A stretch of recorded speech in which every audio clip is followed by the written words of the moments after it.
came across this very interesting story about a man called Kimball. Apparently he was a Sunday school teacher who just wanted to serve God. He would show up to church every Sunday and serve faithfully in teaching the little children about Jesus Christ. He was a Sunday school teacher who had a great passion, who wanted to do more than just doing it on Sundays.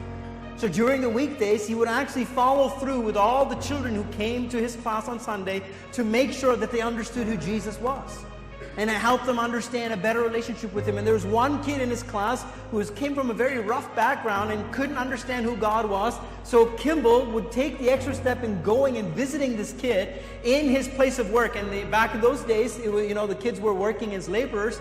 He would visit him at a shoe store where he worked and would tell them about Jesus, and would kept persuading him about what an amazing plan that Jesus had for his life. And finally, in the back of the store, this little young kid accepts Jesus Christ as his Lord and Savior.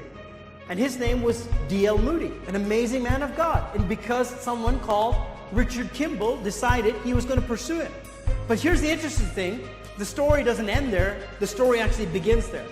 Because D.L. Moody received this incredible salvation experience and says, I got to do something about it, quits his job, and begins preaching the gospel. And God uses D.L. Moody to go throughout the whole world. And when D.L. Moody was traveling in the United States, there was a man called Wilbur Chaplin who hears the message of D.L. Moody in one of the evangelistic crusades and responds to the message and says, I gotta do something for Jesus. And Wilbur Chapman then begins to preach the gospel himself. And while Wilbur Chapman is preaching the gospel, a baseball player who was well known in America listens to the message of Wilbur Chapman. At the end of his crusade, he comes up and gives up his life to Jesus. And his name was Billy Sunday.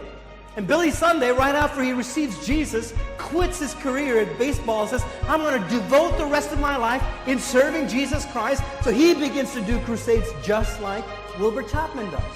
And as Billy Sunday begins preaching the gospel, a man called Mordecai Ham, who was a very astute gentleman, who was very refined, who was seated in his crusade, hears the message of Jesus Christ, stands up and gives his life for Jesus Christ. And this guy, Mordecai Ham, goes to a little town called Charlotte in North Carolina, and he's preaching the gospel in a tent crusade meeting. And there's a bunch of kids who were standing outside, and they were saying, we got to go in there, and we're going to cause trouble tonight in that meeting. And in that bunch of friends, there was one kid who didn't want to cause trouble, but he just wanted to see what would happen when they caused trouble. So he walked into that tent meeting to come and see what would happen when his friends would cause trouble. But as he sat there in that tent meeting, hearing Mordecai Ham preach the gospel, something within him resonated. And he said, I got to respond to this. So he went the next night, and then next night when he heard the gospel, he went up to the altar and gave his life to Jesus Christ. His name was Billy Graham. And Billy Graham, hold on, I'm not done yet. Billy Graham, till date, it has been estimated that through the ministry of Billy Graham, 2.2 billion people have heard the gospel of Jesus Christ through the ministry of Billy Graham. It all began in a chain of series with a man called Kimball, a Sunday school teacher.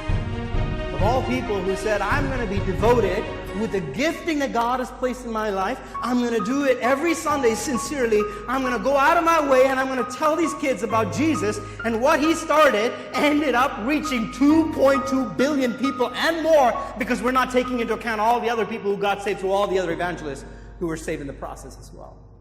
Never underestimate what God can do through a simple act of service that you do for his kingdom. You need to recognize that what God has given, whether you think it's significant or not, in God's eyes is absolutely significant.